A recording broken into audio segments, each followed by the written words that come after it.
Hello everyone, in this video I will show you how to use Rask AI and change video language with AI free. First, type rask.ai in your browser's address bar and hit enter. Look through the information about Rask AI on the website. Once you are ready to give it a try, click on the Try It Free button.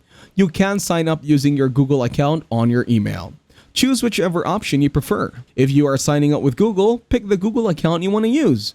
This takes you to the next step. Select your role from the options provided. Now choose the type of content you will be creating. Then decide if you want to receive updates on the latest features. Select yes or no accordingly.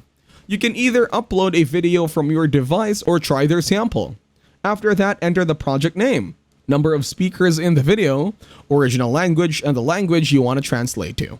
Next, click on Translate to start the translation process. Your video will start uploading and you will see a progress bar. Once the translation is complete, play the video to see the language change. You can check the language settings and add new languages by clicking on New Language. If needed, you can adjust timestamps to sync the translated and original speech. You can repeat the process to translate the video into another language, like English US.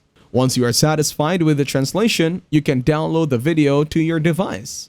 Thank you everyone for watching this video. Hope you got some value. Make sure to like the video and subscribe to the channel to get notified of new videos.